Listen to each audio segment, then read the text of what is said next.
जय श्री कृष्ण दोस्तों। आप सभी का स्वागत है। भगवान श्री कृष्ण कृपया अपने सभी भक्तों पर अपनी कृपा बनाए रखना। तो चलिए, आज हम सुनते हैं भगवत गीता से 40 प्रेरणादायक विचार जो हमारे जीवन की दिशा बदल सकते हैं। कर्म करते समय मन भगवान में टिकाव और फल की चिंता ईश्वर पर छोड़ दो। जब मन आसक्ति से मुक्त होता है तब कर्म भी पूजा बन जाता है। हर आत्मा अजन्मा है, अविनाशी है। यह ना मरती है ना जन्म लेती है। मृत्यु केवल शरीर की होती है। आत्मा तो सनातन है। जैसे मनुष्य पुराने वस्त्र त्याग कर नए वस्त्र पहनता है, वैसे ही आत्मा भी पुराने शरीर को छोड़कर नया शरीर धारण करती है। जिसने राग द्वेष और मोह को छोड़ दिया है, वही सच्चा साधक है। क्योंकि मन जब शांत होता है तभी परम सत्य का दर्शन संभव होता है, जिसके लिए सुख और दुख, मान और अपमान, सफलता और असफलता सभी एक समान है। वही स्थिर बुद्धि योगी कहलाता है। कर्म करते रहो, क्योंकि कर्म न करने पर भी कोई खाली नहीं बैठ सकता। जो शारीरिक रूप से निष्क्रिय होता है, उसका मन तो फिर भी सक्रिय रहता है। जिस प्रकार वायु सभी स्थानों में व्याप्त रहती है, उसी प्रकार आत्मा संपूर्ण शरीर में व्याप्त रहती है। इसे कोई बांध नहीं सकता। जो व्यक्ति हर जीव में एक ही आत्मा को देखता है, वही वास्तव में ज्ञानी है। वही समदर्शी कहलाता है। मनुष्य स्वयं ही अपना मित्र होता है और स्वयं ही अपना शत्रु। मन पर नियंत्रण ही सच्ची विजय है। जो मन को जीत लेता है, वह परम शांति को प्राप्त करता है। और जो मन से हार जाता है, उसे संसार की भटकनों में फंसना पड़ता है। ज्ञान और भक्ति दोनों से जीवन प्रकाशित होता है। परंतु जब ज्ञान अहंकार से मुक्त हो, तभी वह कल्याणकारी बनता है। जो सब इच्छाओं को त्याग कर केवल आत्मा में स्थित हो जाता है, वही सच्चा सुख प्राप्त करता है। तू ही अपना भाग्य बदल सकता है। आत्मबल से बढ़कर कोई बल नहीं। आत्मविश्वास से बड़ा कोई मित्र नहीं। सच्चा योगी वही है जो सभी प्राणियों को अपने समान देखता है, उनके सुख दुख को अपने जैसा अनुभव करता है। प्रकृति के गुणों से ऊपर उठकर जो आत्मा के स्वरूप को पहचान लेता है, वही मुक्त हो जाता है। जो कुछ हुआ वह अच्छे के लिए हुआ, जो हो रहा है वह भी अच्छे के लिए हो रहा है। आगे भी जो होगा वह भी शुभ ही होगा। जिसके पास आत्म संयम है, वह सबसे बड़ा विजेता है। जिसने अपनी इंद्रियों को वश में कर लिया, उसने संसार जीत लिया।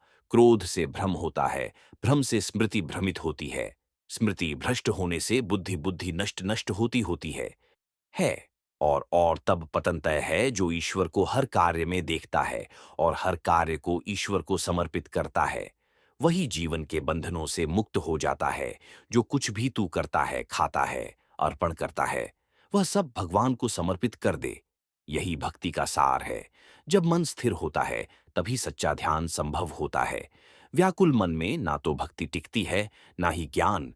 जैसे दीपक हवा रहित स्थान में स्थिर जलता है, वैसे ही स्थिर मन में आत्मा का प्रकाश स्पष्ट होता है। जो व्यक्ति सर्दी गर्मी सुख दुख मान अपमान में समान रहता है, वही संसार के मोह से मुक्त होता है। भक्ति, ज्ञान और कर्म तीनों का समन्वय ही मोक्ष का मार्ग है।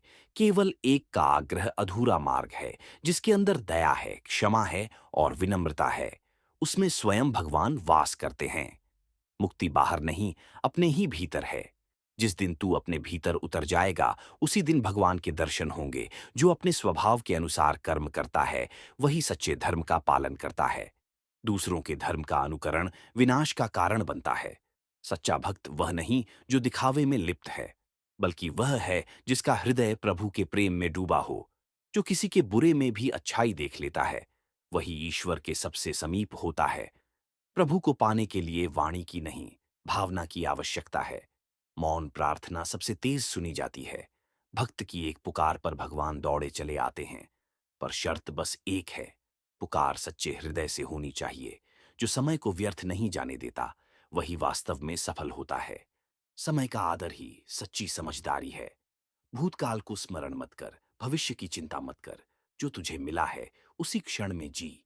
प्रकृति के हर परिवर्तन में एक सीख छुपी होती है। जो देखना जान गया, वह जीवन समझ गया। परमात्मा किसी को त्यागता नहीं, हम ही उसके स्मरण से दूर हो जाते हैं। संपत्ति, यश और वैभव सब नाशवान है।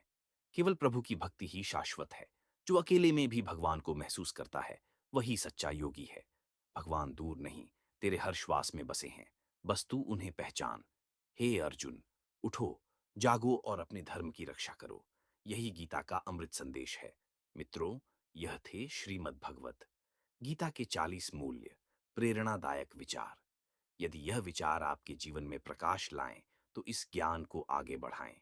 कृपया वीडियो को लाइक करें, चैनल को सब्सक्राइब करें और कमेंट में लिखें, जय श्री कृष्ण।